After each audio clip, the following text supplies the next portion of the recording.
Dude, doubled up. No way. Doubled up. Are we? Yep. Am I still on? Yeah, I am. We're doubled up. We are doubled up. This is so sick. Are you kidding me right now? I don't know who to film. Who's got the bigger fish? Dude, that is cool. Hey, Cam, take that jig net and throw it right in here. Right here. Jeff, I'm grabbing the net. Okay. Alright, we're crossing. I got it. I'm in. Bring him in. The double net. Double net him. Are you? Okay, let me Woo! get it real quick.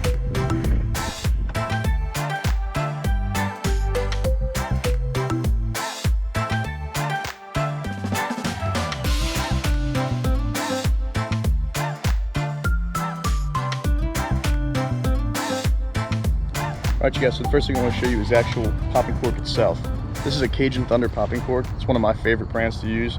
Some of the cheaper popping corks don't come with the steel beads at the bottom, but you want to make sure you give them the steel beads. That kind of weight helps right your popping cork and gets it back into a position where it can effectively be used and make that popping sound quicker because it's got that weight at the bottom. So on this particular on these popping corks, you have 2 barrel swivels at each end.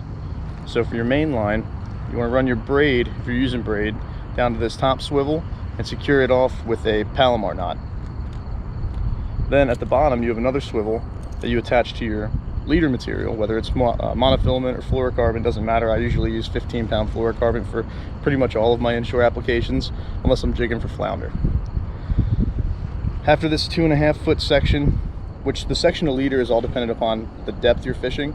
So for me, I like to have this somewhere between 2.5 and 3 foot when I'm fishing the flats. At the end, I've got a 1/8 ounce jig head with a Z-Man artificial shrimp. Now, one of the things that I think is the best about these particular popping cork rigs is their versatility. So you can change up these jig head rigs with bucktails. You can use spoons behind them. You can even use cut bait, live bait. There's so many things you can drag behind this stuff. Paddle tails. I mean, really, if they're biting it, you can put it behind this and pop that cork. And the popping sound that you hear as it goes through the water and the splash it makes actually mimics bait fish being chased and fed on by predator fish. So it brings in more predators, and what they'll do is they'll show up and they'll notice this cork and all the action it's causing on the surface, but then they'll see that bait behind it, and then that's when you're going to get your strike. And that cork will dive right under the water, and you're on in a fun shallow water fight with some strong redfish, speckled trout, flounder, anything. Any of your inshore species are going to smash on these lures. All right, let's take it down to the water and let's give this thing a try. So when you're making a cast with these popping corks, obviously it's quite a rig, and when you throw it, it's going to kind of helicopter and stuff. So you want to try your best to make a controlled, smooth cast like that, so that it doesn't, you know, get wrapped up around itself. But you want to wait for that popping cork to stand back up and give it a pop. Let it stand back up, give it a pop.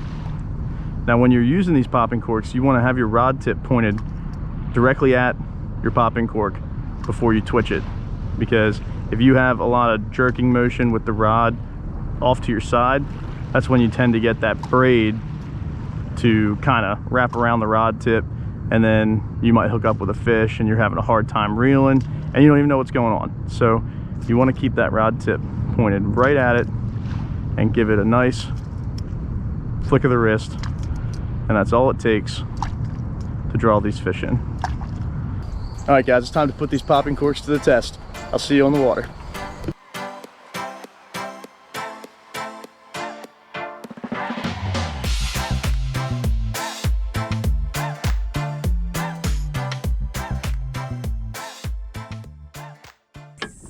It's all about natural presentation. There's so much biomass and food out here, so we got to make this look as real as possible to get fish to bite on these artificial lures.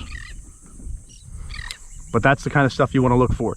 There's grassy shorelines with a little bit deeper. You can see, hopefully the camera picks it up, you can see these dark spots of tall grass.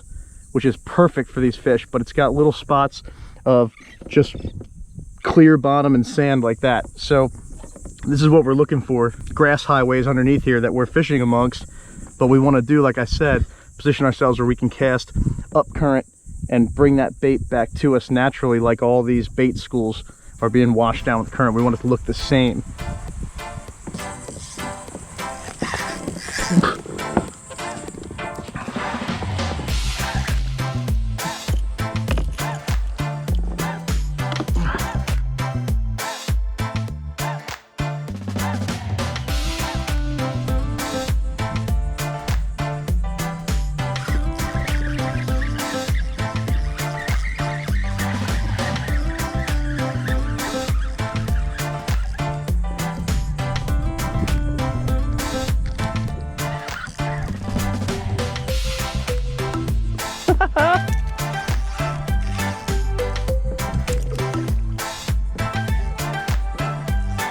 No, over by the bank. Dude, you gotta throw up in there, bro.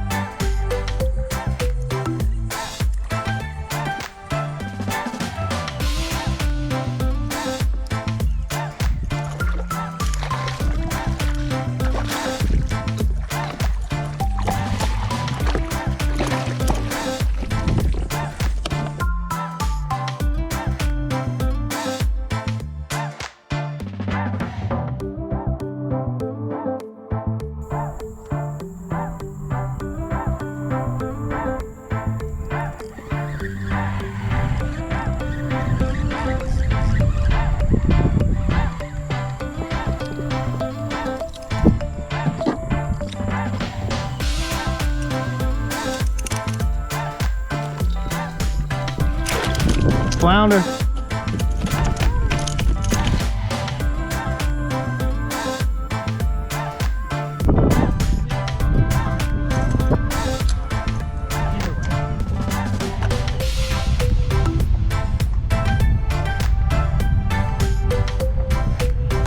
Yep.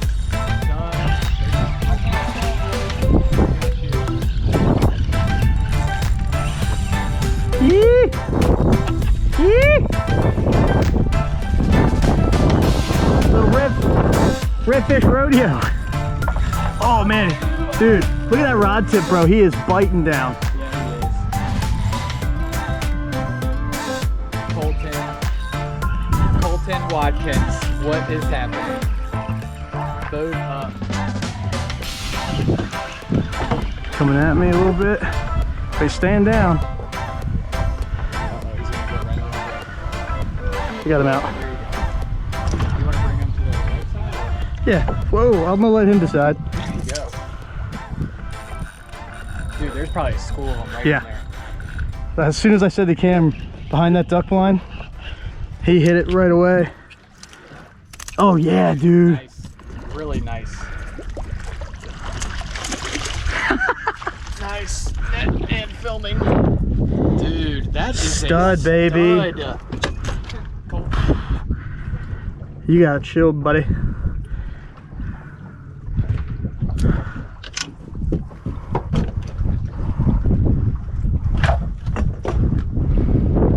$24 on the button.